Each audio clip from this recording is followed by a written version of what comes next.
Hi, it's Lulu Cook from Gut Feeling Nutrition Therapy, wishing you a happy and rich and fulfilling solstice.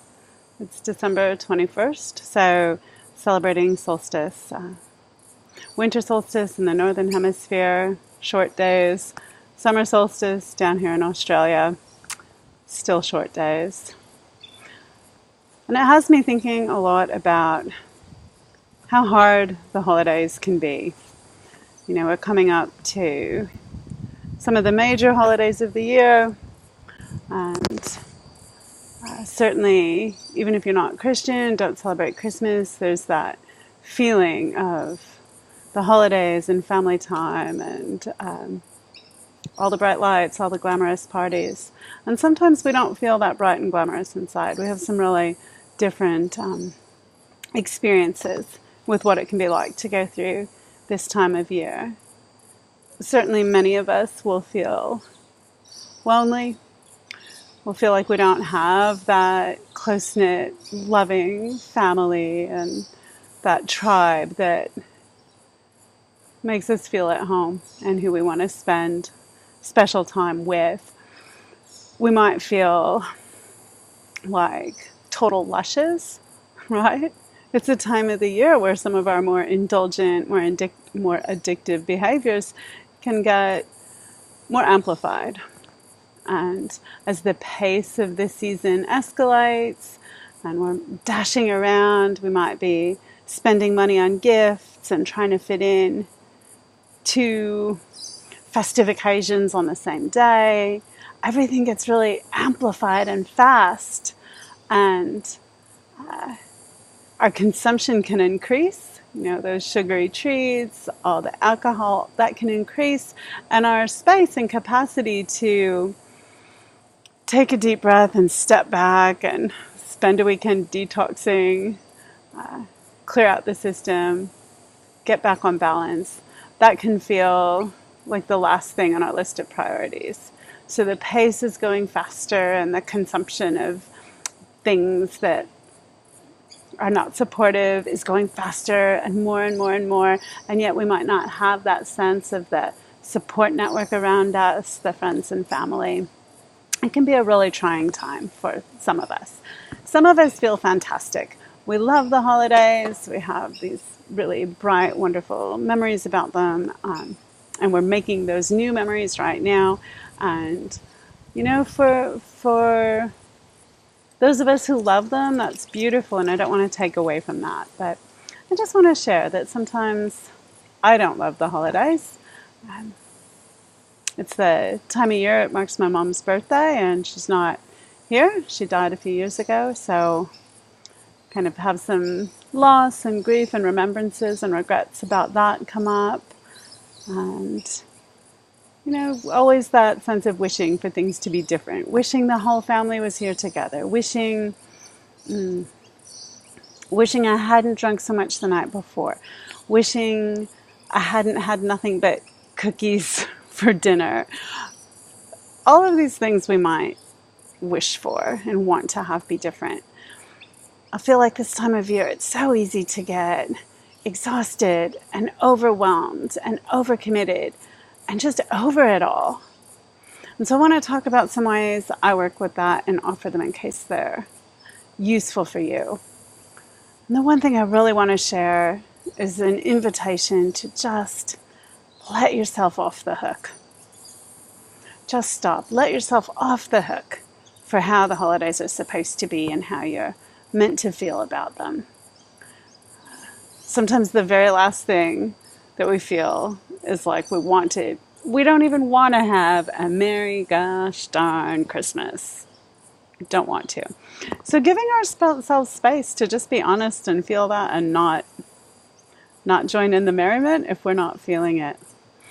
One of the ways that can be really useful to see where we are hooked and then let ourselves off the hook is to get clear on what our stories are about how it's supposed to be and get clear on what our expectations are about how it's supposed to be or how we want it to be. if we have these ideas that we should be enjoying the parties, or we should be making healthy choices with our food and drink, even though it's the holidays, or we should be creating memories for our family, or we should be enjoying it all. Those stories, those memories of the past we never had, those stories about the future that we may never have, this imaginary idealistic future that we're expecting to happen tonight, even though that's not our reality today. We can suffer so much in the midst of those stories and expectations. So the invitation that I give to myself and I'm offering to you is to just let yourself off the hook for them.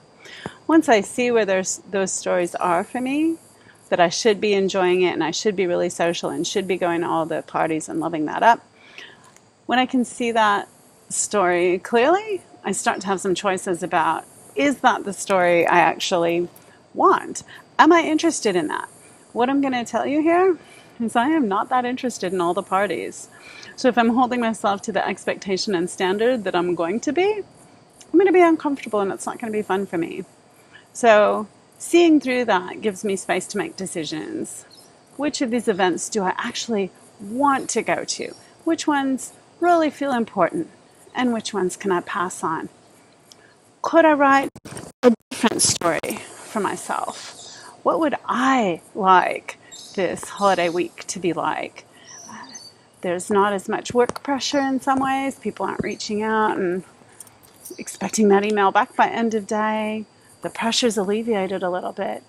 What would I love to do with this time and this season? And then I can make one small step toward doing it. If what I'd love to do is feel more connected, I feel lonely and I do want to feel more connected. Maybe there's a step I can make toward creating that connection with my family. Maybe there's a group that I've enjoyed in the past and haven't been part of lately. Maybe I could reach out somehow and participate in that group. Or maybe I could just find one person who seems lonelier than me, potentially even in a volunteering role, and go spend some time with them and brighten up their world and help them get out of the loneliness for a while. So many of us suffer. I guarantee that there's somebody out there who's really hungry for your company and hungry for your comfort this season. So, looking through those stories and finding one thing we can do toward creating the story that we want.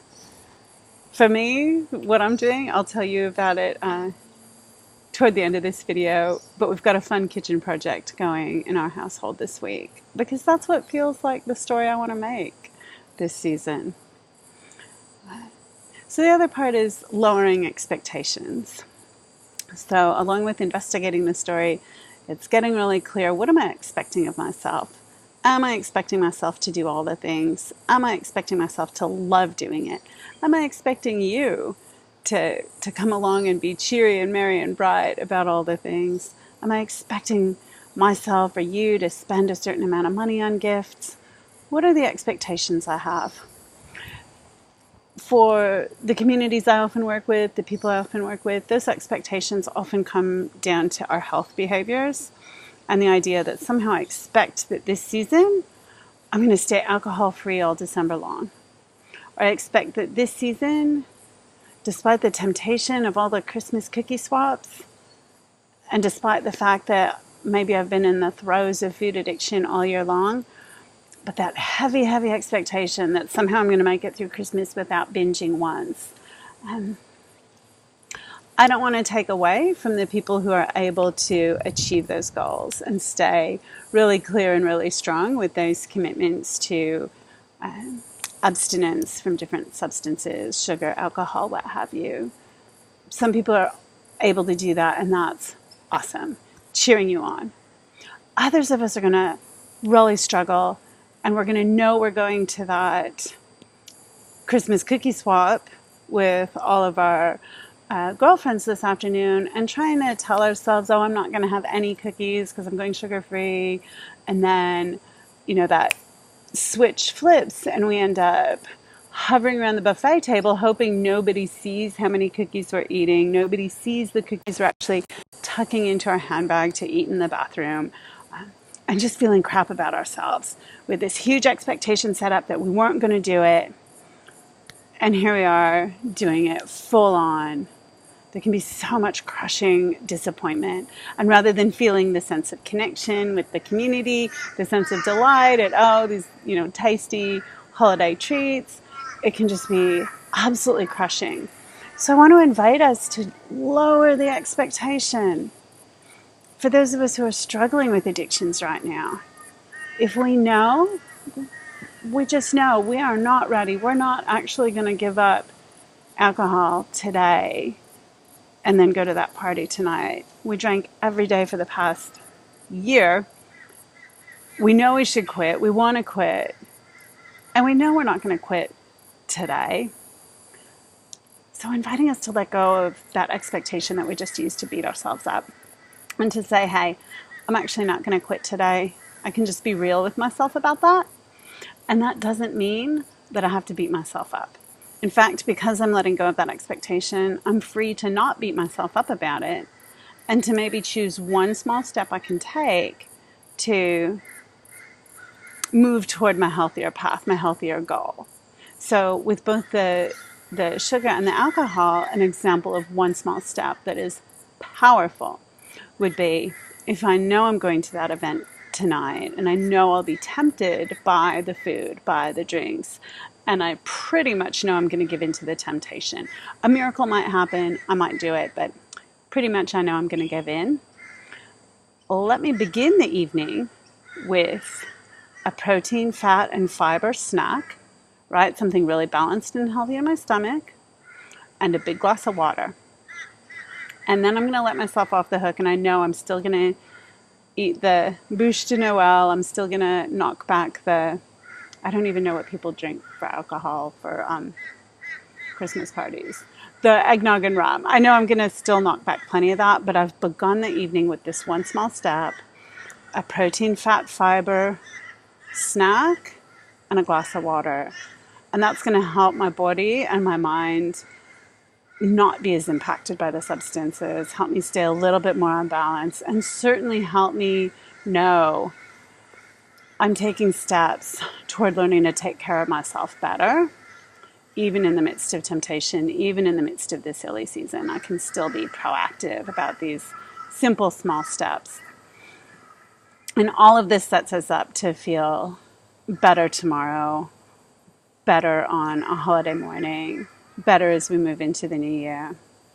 We can have a cry if we need to. We don't have to suddenly love this season if it's trying for us, but by really checking out the stories we're telling ourselves and maybe choosing to write a different one and really lowering those expectations of ourselves and choosing instead to bring compassion to ourselves for how hard it can be to get through the holidays, we start to have some more freedom, some more ease, some more choice about how we're going to navigate through this time. And so the one fun thing I'll share with you is that one of our little projects at home this week is we're doing a vegetarian keto week. That's how we're choosing to celebrate the big holiday week between solstice and New Year's. We're going to do vegetarian keto. I get a lot of questions about the keto diet, so I figured on top of knowing all the research about it, I should probably have some practical experience. And we're excited about it. It's going to be fun and creative and kind of playtime to get to be in the kitchen together, cooking and whipping up, but hopefully some really delicious keto snacks and meals. I'll be posting about it, and that's kind of our holiday gift to ourselves, is to get to have that little experiment, run a little experiment through the holidays and share it with others in different ways. So sharing that with you, and I would love to hear if you want to leave a comment about what's one small step you're taking to take care of yourself this holiday season, to create the holiday season you want, and let yourself off the hook of all the expectations for holiday seasons you don't want. Leave a comment, send me an email at lulu@gutfeelingcoaching.com, and tell me what you're going to do this holiday season. All right, happy solstice, everyone.